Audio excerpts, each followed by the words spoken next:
ایک حدیث ابو داؤد کتاب الادب سے لی گئی ہے۔ حضرت عبداللہ بن خبیب رضی اللہ تعالیٰ عنہ بیان کرتے ہیں کہ حضور صلی اللہ علیہ وسلم نے فرمایا، تم سورہ اخلاص اور بعد کی 2 سورتیں صبح شام 3 بار پڑھا کرو،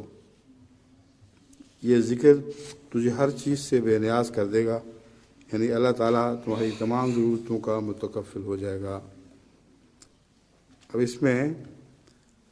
3 صورتوں کا قل هو اللہ احد، قل اعوذ برب الفلق، قل اعوذ برب الناس کا ذکر ہے، اور یہاں 3 مرتبہ فرمایا ہے، 3 مرتبہ پڑھا کرو۔ تو جن لوگوں کے لیے لمبی دعائیں کرنا مشکل نہ ہو، ان کو بھی چھوٹی چھوٹی دعائیں بھی سمجھا دی تھیں، تاکہ ان دعاؤں کے ذریعے سے وہ اعلیٰ درجات حاصل کریں۔ آپ دیکھیں 100 دفعہ یا 300 دفعہ نہیں، بلکہ 3 دفعہ فرمایا ہے، 3 دفعہ صبح بھی پڑھو اور شام کو بھی پڑھو،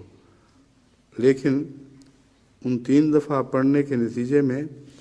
تم اللہ تعالیٰ کی پناہ میں رہو گے اور پناہ میں آ جاؤ گے، کیونکہ یہ تینوں دعائیں شیطان کے شر سے بچنے کے لیے اور اس کے اثرات سے بچنے کے لیے ہیں۔ بس یہ نہیں مطلب نہیں ہے کہ منہ سے نکال دو یہ دعائیں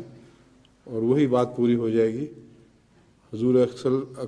اکرم صلی اللہ علیہ وآلہ وسلم جو دعائیں کرنے کا حکم دیتے ہیں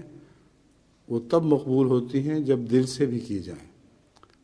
اور عمل سے بھی کی جائیں۔ تو بظاہر چھوٹی سی بات ہے 3 دفعہ یہ دعائیں پڑھنا، لیکن سارا دن کا عمل اس کی ان کی سچائی کو ثابت کرے گا، اور سارے دن کا عمل ان کو جھٹلا بھی سکتا ہے۔ بس اگر یہ دعائیں کرو تو اللہ تعالیٰ ہر دوسری چیز کی ضرورت سے تمہارا متکفل ہو جائے گا۔ جن لوگوں کو دنیا کی مشکلات